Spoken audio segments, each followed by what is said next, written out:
Hello दोस्तों, मैं advocate Wajid आज फिर बात करने जा रहा हूं कानून के एक और विषय के बारे में। और आज का जो हमारा टॉपिक रहने वाला है वह है पहचान की चोरी करना।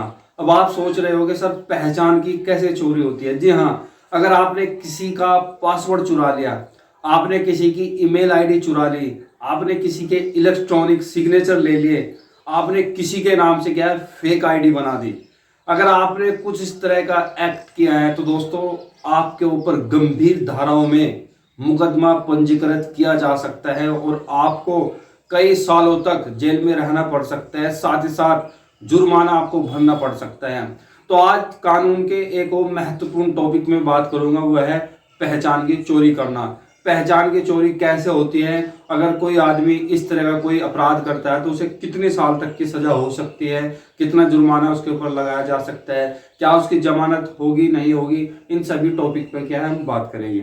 तो दोस्तों, पहचान की चोरी करना आजकल एक ट्रेंड बना हुआ है, खासकर फेसबुक के ऊपर आपने देखा होगा कि कोई आदमी किसी के नाम से क्या है फेक आईडी बना लेता है और फेक आईडी बनाने के बाद वो उसके दोस्तों को क्या है फ्रेंड रिक्वेस्ट भेजता है, फ्रेंड रिक्वेस्ट एक्सेप्ट हो जाती है, फिर वो क्या है उससे पैसे मांगता है, उससे पैसों की डिमांड करता है। इस तरह की चीजें क्या है प्रचलन में है।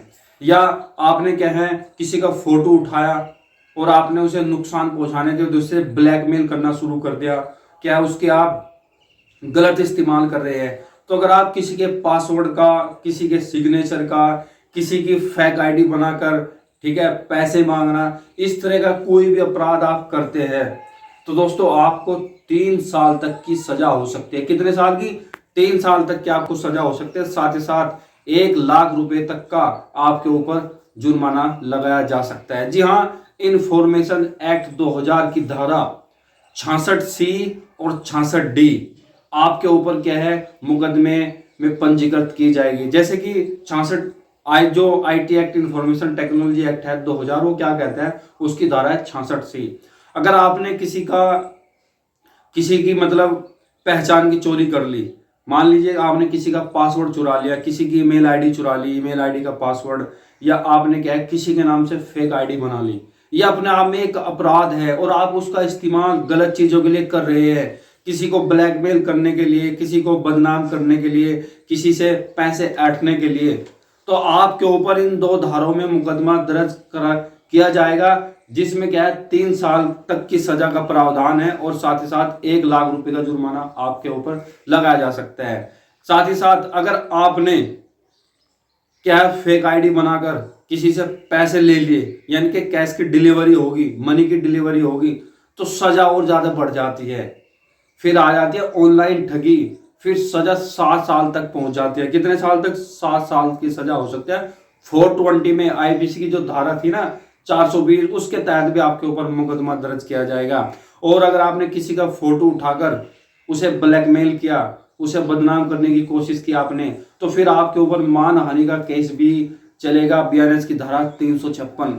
तो दोस्तों ये बात ध्यान रखना, अगर आपने किसी का पासवर्ड उठाया, ठीक है, किसी का आपने इलेक्ट्रॉनिक सिग्नेचर ले लिया, या आपने किसी के नाम से फेक आईडी बनाकर पैसों की डिमांड की, या आपने किसी का ईमेल आईडी का पासवर्ड ले लिया, या आप किसी को क्या है ओटीपी भेजकर वेबसाइट से, किसी भी चीज से, कंप्यूटर से, इंटरनेट के माध्यम से पैसों की डिमांड आपने की, पैसे आपने उससे पैसे ले लिए, पैसे ऐंठ लिए, तो आईटी एक्ट की धारा 66C 66D ये तो साथ साथ लगे ही लगेगी आपके ऊपर।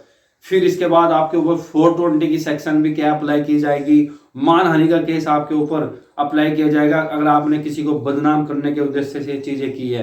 क्योंकि सोशल मीडिया का दौर है, सभी आदमी सोशल मीडिया से अटैचमेंट है, तो आदमी क्या करते हैं इसका फायदा उठाने की कोशिश करते हैं।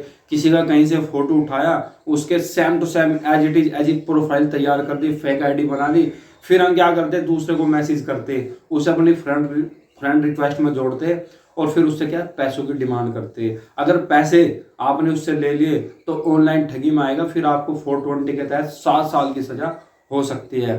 तो अगर आपके साथ भी कुछ इस तरह की घटना हुई, अब आपके पास क्या रेमेडी है, आप क्या करेंगे? देखिए, अगर आपकी किसी ने फेक आईडी बनाई हुई है तो आप क्या करें, उसका स्क्रीनशॉट ले।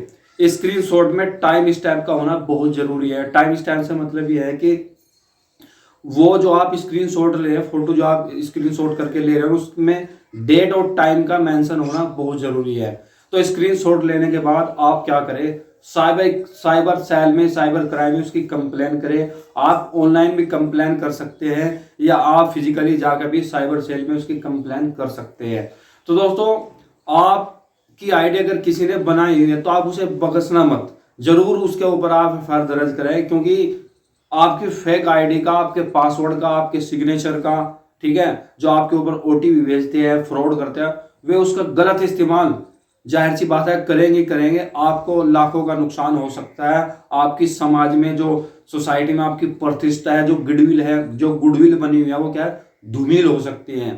तो अगर कुछ इस तरह का अपराध आपके साथ होता है तो साइबर क्राइम में, साइबर सेल में जाकर आप उसकी जरूर कंप्लेन कराएं। उसके ऊपर कानून क्या है, सख्त से सख्त सजा का प्रावधान रखा गया है। आप सोचिए, 3 साल से लेकर 7 साल तक की सजा हो सकती है, लाखों रुपए का जुर्माना उस आदमी के ऊपर लगाया जा सकता है जो इस तरह का कोई भी कृत्य करता है। तो ध्यान रखिए, सोशल मीडिया है, आप इसका गलत इस्तेमाल नहीं कर सकते, किसी के साथ फ्रॉड नहीं कर सकते, किसी से आप पैसे नहीं ऐंठ सकते।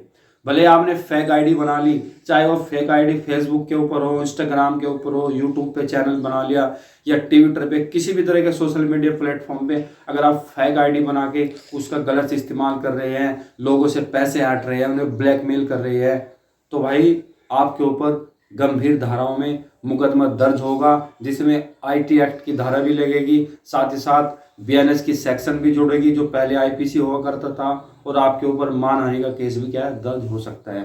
तो ऐसी बहुत सारी कानून की वीडियो मैं टाइम टू टाइम आपके लिए लाता रहूंगा, इसलिए आप मुझे मेरे इस फेसबुक पेज पे क्या है, फॉलो जरूर करें। अगर आप इस वीडियो को देख रहे हैं तो मेरे चैनल को भी जरूर सब्सक्राइब करें, अगर आप इस वीडियो को यूट्यूब पे देख रहे हैं। और जानकारी हासिल करना आपके लिए बहुत जरूरी है, क्योंकि अगर आप किसी भी अपराध में फंस जाते हो ना, तो विधि की भूल क्षमा योग्य नहीं होती।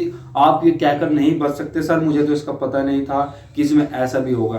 तो इसलिए कानून की जानकारी रखना आपके लिए बहुत अहम होता है। तो आज की वीडियो, पहले भी मैं वीडियो क्या अपलोड की हुई अपने इस फेसबुक पेज पे, यूट्यूब चैनल पे, और आगे भी मैं आपके लिए ऐसी वीडियो लाता रहूंगा, इसलिए मुझे फॉलो और सब्सक्राइब करना बिल्कुल भी ना भूलें। और हाँ, अपने दोस्तों में जरूर शेयर करें ताकि वे भी ये जानकारी हासिल कर सके। Thank you so much, take care.